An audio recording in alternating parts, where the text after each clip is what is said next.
Every year, the Queen leaves Buckingham Palace for the short ride to Westminster. She does this to take part in a grand occasion, the state opening of Parliament, attended by all the political leaders of the country, members of the House of Commons and the House of Lords. Her most important task on this day is to read what's called the Queen's Speech. My Lords and members of the House of Commons. It's actually written for her by the government. This is my government's second legislative programme. And it outlines their plans for the coming year. So although it's called the Queen's Speech, she's simply reading what has been given to her. It's really the government's speech, not hers. But this wasn't always so. In the past, the king or queen, the monarch, was the basis of all power in the country. Parliament as we know it didn't exist, and the people had to do what they were told. How did the monarchy change?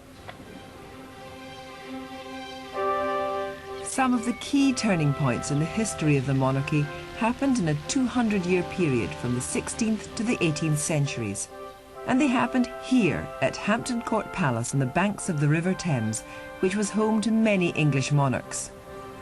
During this period, the palace itself changed enormously, and more importantly, so did the monarchy.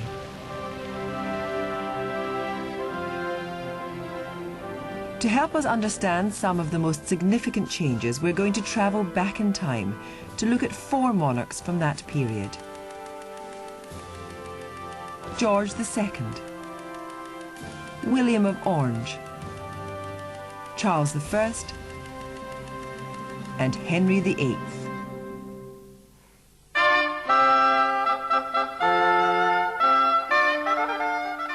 It is 1540. In the Great Hall of Hampton Court sits King Henry VIII, ruler of England and Wales since 1509. He owns 5 palaces, but this is his favourite. He has turned Hampton Court into a symbol of royal power and prestige. There have been great changes in the country in his reign, brought about mainly by his own personal decisions. In order to get a divorce from Catherine of Aragon, he has broken away from the Roman Catholic Church, changed the religion of the whole country, and made himself head of the Church of England. He has seized land and property that once belonged to monasteries and nunneries, and made himself even more rich and powerful. Although highly educated and a gifted scholar, he can be vicious and ruthless when anyone stands in his way.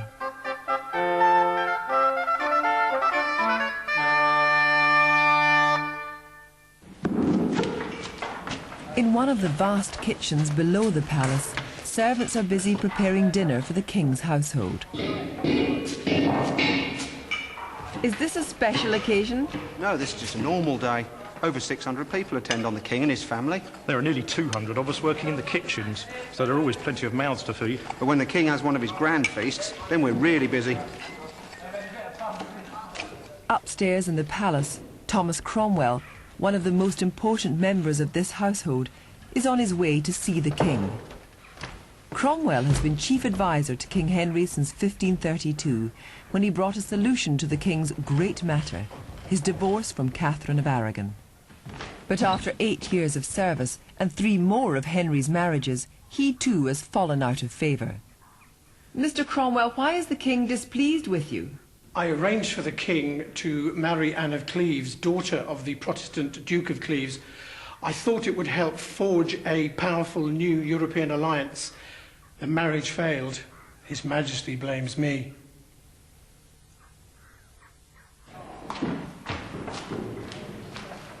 Oh, I hear the king's not so pleased with his new wife. He says she looks like a horse. Yes, apparently he calls her the Flanders mare. That's not very nice, is it? Why did he marry her in the first place? Thomas Cromwell showed him a picture of her, and he thought she looked rather nice. But you know what these artists are like, they can do wonders with paint. So the king's none too happy with Thomas Cromwell, then?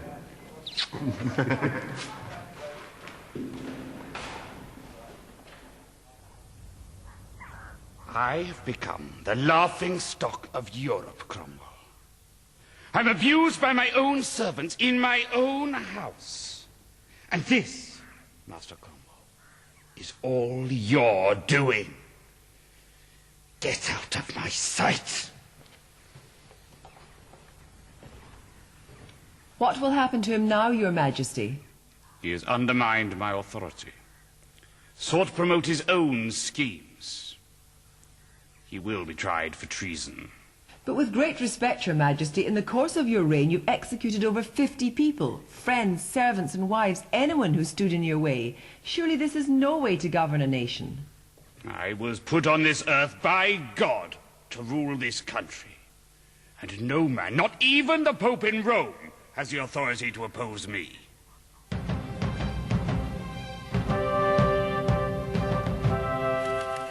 Forward to 1647, and the Hampton Court of King Charles I's day is almost unchanged from that of Henry's a century before.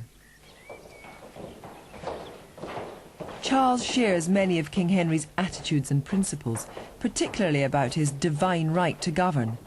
But while Charles once lived at Hampton Court in similar splendour, today he is a prisoner in his own palace. I never imagined that England would imprison its own king.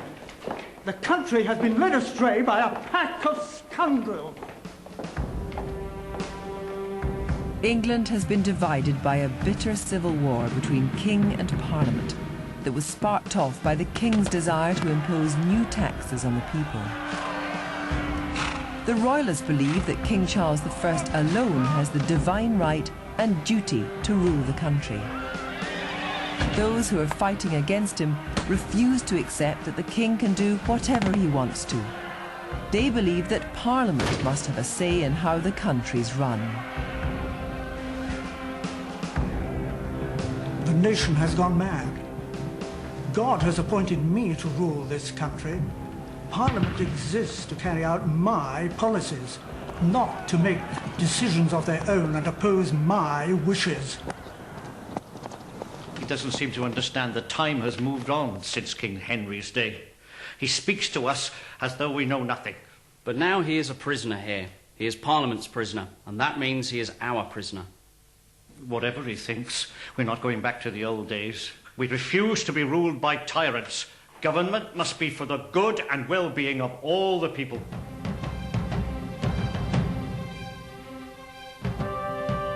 Forward 45 years to 1693 and the reign of William III, William of Orange.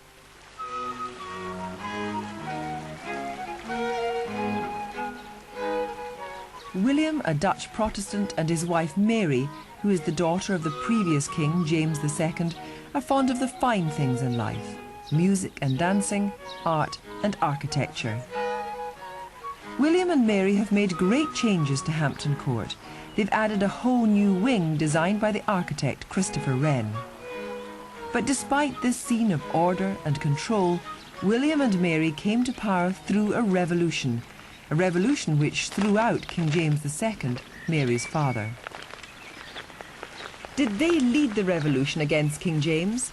Oh no, it was really nothing to do with them at all. Parliament decided to get rid of James II, and it was Parliament who invited William and Mary to take his place. And did they take part in the fighting? There was no fighting. Not a drop of blood was shed. The country had simply had enough of James and his Catholic faith. We wanted someone who would defend the Protestant religion, and so we got rid of him.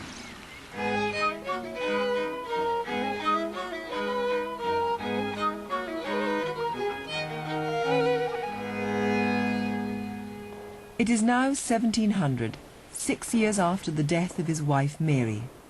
But William has continued to make major changes to the buildings and grounds at Hampton Court. This painting has just been finished. The Italian artist Verrio has painted me as the famous warrior king, Alexander the Great. It celebrates my triumph over King James II. This is the true image of monarchy. But the reality of William's reign is rather different to the image. Look at him, lord of all he surveys, but he's no King Henry. 200 years ago, Henry VIII chose the religion for his subjects. But today, we, the nation, have decided what religion the monarchy should be. And the truth is that King William is really just a public employee. Parliament pays him a salary, a very handsome salary, but it controls the taxes and the government finances. So while he enjoys being compared with Alexander the Great, this monarch no longer runs the country.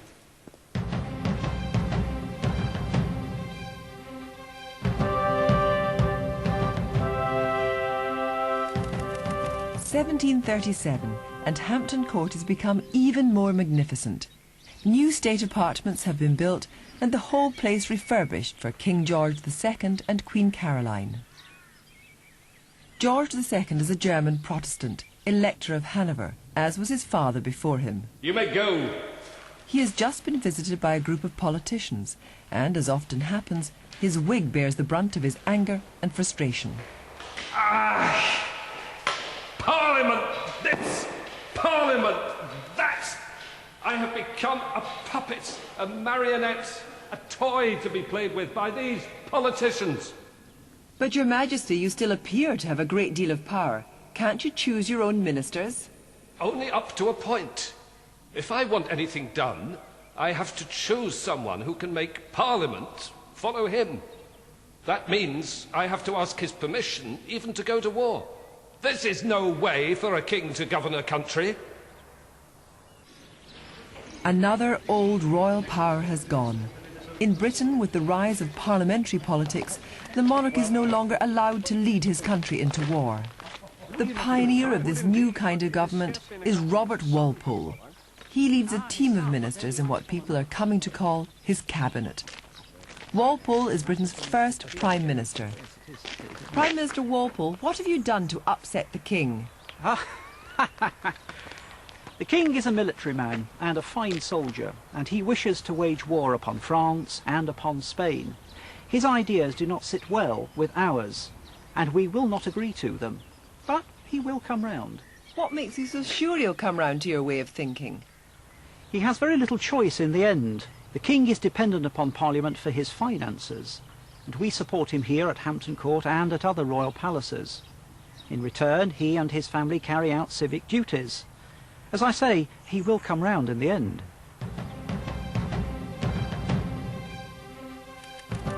As a result of the changes that had taken place by George II's time, British monarchs can no longer govern like Henry VIII. Today, the monarch cannot decide the religion of the country. In fact, the country now dictates to the Queen what religion she must follow. The Queen cannot raise taxes. She cannot decide to take the country to war. In reading her speech at the opening of Parliament every year, the Queen shows that in modern Britain, real power is now in the hands of the government, elected by the people.